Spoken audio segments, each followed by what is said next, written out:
Union bank के पास CRPF retired जवान से मारपीट, स्कॉर्पियो ऊपर चढ़ाने के प्रयास का भी आरोप, कोतवाली थाने में मुकदमा दर्ज। चूरू शहर के यूनियन बैंक के पास रविवार को एक रिटायर्ड सीआरपीएफ जवान के साथ मारपीट व जान से मारने के प्रयास का मामला सामने आया है। पीड़ित की रिपोर्ट पर कोतवाली पुलिस ने स्कॉर्पियो चालक अश्विनी कुमार बुडानिया और एक अन्य व्यक्ति के खिलाफ मुकदमा दर्ज किया है। कोतवाली थाना के एएसआई वीरेंद्र सिंह खोटिया ने शाम 8 बजे करीब जानकारी देते हुए बताया कि सैनिक बस्ती के 47 वर्षीय कृष्ण कुमार कुल्हड़िया ने रिपोर्ट दी कि वह तारानगर के हरिपुरा गांव का रहने वाला है। अब चूरू के सैनिक बस्ती में रहता है। सीआरपीएफ से रिटायर होने के बाद से साल 2019 से वह कैरी बैग सप्लाई का काम करता है। रविवार को वह यूनियन बैंक के पास माई स्टाइल बुटीक पर सामान देने पहुंचे थे। सामान उतारकर वह दुकान में बिल देने गए, तभी स्कॉर्पियो लेकर चालक अश्विनी बुडानिया पहुंचा और गाड़ी खड़ी करने को लेकर उनसे गाली गलौज करने लगा। आरोप है कि अश्विनी और उसके साथ आए व्यक्ति ने पहले उनकी खड़ी कार की हवा निकाली और फिर दोनों ने मिलकर उनसे थप्पड़ घूंसे से मारपीट शुरू कर दी। मौके पर दुकान संचालक सोनम और अन्य लोगों ने बीच बचाव किया। कृष्ण कुमार ने आरोप लगाया कि जाते समय अश्विनी ने स्कॉर्पियो उनके ऊपर चढ़ाने का प्रयास भी किया, लेकिन उन्होंने साइड में होकर जान बचा ली। रिपोर्ट के आधार पर कोतवाली पुलिस ने बीएनएस की धाराओं में मुकदमा दर्ज कर लिया है, जिसकी जांच एएसआई वीरेंद्र सिंह कर रहे हैं। मैं कृष्ण कुमार कुल्हड़िया सीआरपीएफ से रिटायरमेंट हूँ। मेरा 2019 से कैरी बैग का काम है, बिजनेस कर रहा हूँ। मैं यूनियन बैंक के पास माई स्टाइल ब्यूटी दुकान है, उसमें कैरी बैग रखने गया था। माल उतार दिया, गाड़ी साइड कर दी, भी बाद में बिल देने गया था। उसी दौरान में ये बुडानिया जी के नाम भी को नाम याद कर यह आया। आने के बाद में बोलो मेरे को बोला गया गाड़ी साइड करो। मैं बाहर आया दुकान से। मैं जैसे बाहर आया बोल गाड़ी मांग के लाया गया, मुँह मांग के लाया। बदतमीजी में शायद मैं वापस गाड़ी अंदर चला गया दुकान में बिल देने के लिए। इतने मेरी गाड़ी की हवा निकाल दी। आप सिर्फ मैं तू में उसने मेरे पर हाथ उठा दिया और दोनों मिलके मेरे को मारने लगे। उसके बाद में जैसे वो गाड़ी लेके जाने लगा तो मैं उसको रोका तो उसने मेरे पर गाड़ी चढ़ाने की कोशिश की, मेरा मारने की कोशिश की। राजकीय भर्ती अस्पताल में निर्माणाधीन भवनों का निरीक्षण, मार्च से पहले पूरा होगा कार्य। PDU medical college principal doctor MM Pukar ने रविवार को राजकीय भर्ती अस्पताल में निर्माणाधीन भवनों का निरीक्षण किया। निरीक्षण के दौरान उन्होंने बताया कि OPD block, biomedical waste management भवन तथा मोर्चरी भवन का निर्माण कार्य तेज गति से चल रहा है और मार्च से पहले इनके पूर्ण होने की संभावना है।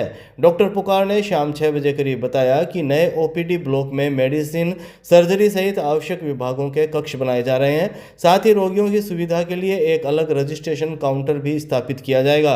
उन्होंने कहा कि ओपीडी सेवाओं को अधिक सुचारू और सुव्यवस्थित बनाने के लिए आधुनिक सुविधाएं जोड़ी जा रही है, जिससे मरीजों को बेहतर चिकित्सा सेवा मिल सकेगी। अस्पताल परिसर में साधारण कचरे और बायोमेडिकल वेस्ट के निस्तारण के लिए अलग अलग व्यवस्थाएं विकसित की जा रही है ताकि स्वच्छता मानकों का पालन सुनिश्चित हो सके। इसके अलावा मोर्चरी भवन का भी विस्तार किया जा रहा है। नए स्वरूप में मोर्चरी में डीप फ्रीजर की संख्या बढ़ाई जाएगी और पोस्टमार्टम संबंधी कार्यों को सुचारू रूप से संचालित करने के लिए मेडिकल जूरिस्ट सहित अन्य विशेषज्ञ डॉक्टरों की मौजूदगी भी सुनिश्चित की जाएगी।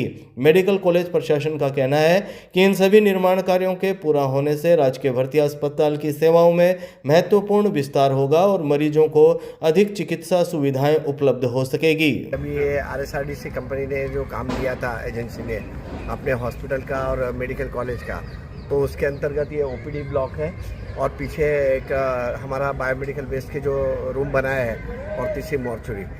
इसका ये काम ये लोग मार्च के पहले पूरा कर देंगे और ये हमको हैंड ओवर करेंगे, ऐसा उन्होंने कहा है।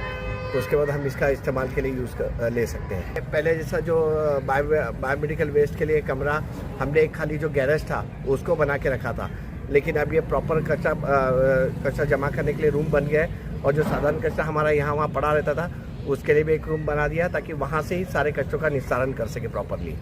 नहीं, ओपीडी के अंदर हम रजिस्ट्रेशन काउंटर और ये सब बनाएंगे। नई ओपीडी सबके लिए बैठेगी, मेडिसिन, सर्जरी, इनकी ओपीडी जो है और जो यहाँ पे जो डिपार्टमेंट हमारे रहने वाले भर्तिया में तो उसके डिपार्टमेंट की सारी ओपीडी यहाँ से चलेगी।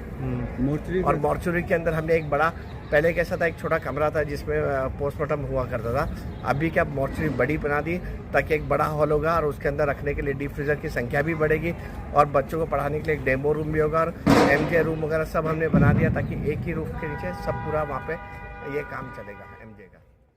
लोक संस्कृति शोध संस्थान नगरश्री में राष्ट्रीय प्रेस दिवस पर कार्यक्रम, जिला कलेक्टर अभिषेक सुराणा रहे मुख्य अतिथि। चूरू की लोक संस्कृति शोध संस्थान नगरश्री में रविवार को राष्ट्रीय प्रेस दिवस के उपलक्ष्य में एक गरिमामय कार्यक्रम का आयोजन किया गया।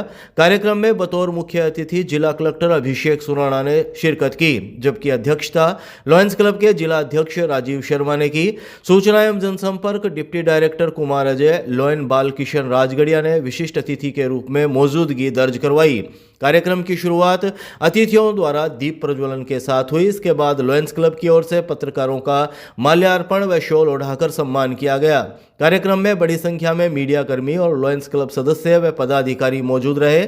अपने संबोधन में जिला कलेक्टर अभिषेक सुराणा ने कहा कि तेजी से बदलते तकनीकी युग में पत्रकारिता नए दौर की चुनौतियों का सामना कर रही है। उन्होंने कहा कि आज एआई पत्रकारिता के लिए एक अवसर भी है और चुनौती भी। गलत सूचना की रफ्तार पहले से कहीं ज्यादा बढ़ गई है। फिल्मों के अभिनेता धर्मेंद्र के निधन की खबर इसका ताजा उदाहरण है, जो जल्दबाजी का नतीजा थी। उन्होंने कहा कि पत्रकारों की महत्वपूर्ण जिम्मेदारी है कि वे सटीक और सत्यापित जानकारी ही आम जन तक पहुंचाएं। कलेक्टर सुराणा ने नागरिकों की भूमिका पर भी जोर देते हुए कहा कि समाज के विकास के लिए केवल अधिकारों की बात करना पर्याप्त नहीं, हर व्यक्ति को अपने कर्तव्यों का भी पालन करना चाहिए। मैं क्या मुझे क्या जैसी सोच से बाहर निकलकर ही देश प्रगति की राह पर आगे बढ़ सकता है।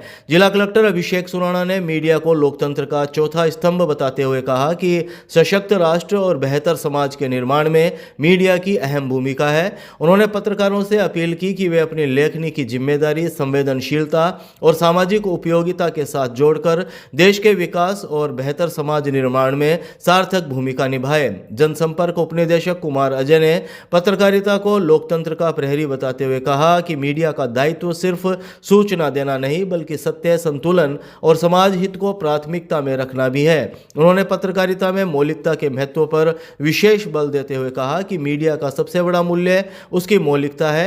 आज कॉपी पेस्ट, पुनर्लेखन और बिना स्रोत के सामग्री साझा करने का खतरा बढ़ गया है। ऐसे समय में मौलिक रिपोर्टिंग, फील्ड इनपुट और ग्राउंड रियलिटी पर आधारित सामग्री ही पत्रकार की असली पहचान बनाती है। एपीआरओ मनीष कुमार ने जिम्मेदार और रचनात्मक पत्रकारिता की आवश्यकता पर बल दिया। क्लब अध्यक्ष लॉयन राजीव शर्मा ने अतिथियों का स्वागत किया तथा पत्रकारिता को समाज की दिशा निर्धारित करने वाली प्रभावी व दायित्वपूर्ण शक्ति बताते हुए मीडिया कर्मियों का अभिनंदन किया। नेशनल प्रेस डे के अवसर पर लॉयंस क्लब चूरू द्वारा जो पत्रकार बंधु है उनका सम्मान करने का कार्यक्रम रखा गया था, जो यहाँ आज नगरश्री के प्रांगण में हमने किया। हम सभी ने मिलकर उन सभी पत्रकारों का सम्मान किया जो हर परिस्थिति में सही और सत्य को दिखाने का प्रयास करते हैं और समाज को जागरूक करने का प्रयास करते हैं। उनके लिए हमने एक कार्यक्रम रखा, जो हमेशा खबरों के पीछे होते हैं, कभी खबरों के आगे नहीं आते। हमारा प्रयास था कि हम भी उन्हें खबरों के आगे लाएं, कैमरे के आगे ला करके उनका भी लोगों से परिचय करवाएं और उनका सम्मान करें और सभी मिलकर के विकसित चूरू और सभ्य चूरू की तरफ हम बढ़ सकें। पारखों का नोहरा के पास अखिल भारतीय कुशवाहा माली महासभा के प्रदेश अध्यक्ष गजानंद सैनी का किया गया सम्मान। अखिल भारतीय कुशवाहा माली महासभा के प्रदेश अध्यक्ष गजानंद सैनी का चूरू शहर में पारखों का नोहरा के पास स्वागत व सम्मान किया गया। इस अवसर पर प्रदेश उपाध्यक्ष पीठाराम सैनी, प्रदेश संगठन सचिव सुभाष सैनी, चूरू जिला अध्यक्ष रामजी सैनी और जिला महासचिव विनोद सैनी भी मौजूद रहे। कार्यक्रम में समाजजनों ने माल्यार्पण कर अतिथियों का अभिनंदन किया। रविवार शाम 5 बजे मिली जानकारी के मुताबिक प्रदेशाध्यक्ष गजानंद सैनी ने कहा कि समाज को संगठित, शिक्षित और जागरूक रखना समय की आवश्यकता है। उन्होंने कहा कि समाज की महिलाएं आगे आए, युवा सकारात्मक दिशा में कार्य करें तथा अपने हक और अधिकारों को लेकर सजग रहे। उन्होंने संगठन की मजबूती को सामाजिक विकास की पहली शर्त बताया। चूरू प्रवास के दौरान उन्होंने जिला कार्यकारिणी की गतिविधियों का जायजा लिया तथा आगामी कार्य योजनाओं पर विचार विमर्श किया। उन्होंने कहा कि समाज में शिक्षा विस्तार, युवाओं को कौशल विकास से जोड़ना और महिला सशक्तिकरण को बढ़ावा देना संगठन की प्राथमिकताएं हैं। समाज में एकजुटता बनाए रखने तथा सामाजिक हितों की रक्षा के लिए मिलकर कार्य करने का उन्होंने आह्वान किया। गजानंद सैनी ने चूरू के समाजजनों द्वारा किए गए सम्मान और स्नेह के लिए आभार व्यक्त किया। उन्होंने विश्वास जताया कि संगठन की मजबूती के साथ समाज नई ऊंचाइयां हासिल करेगा।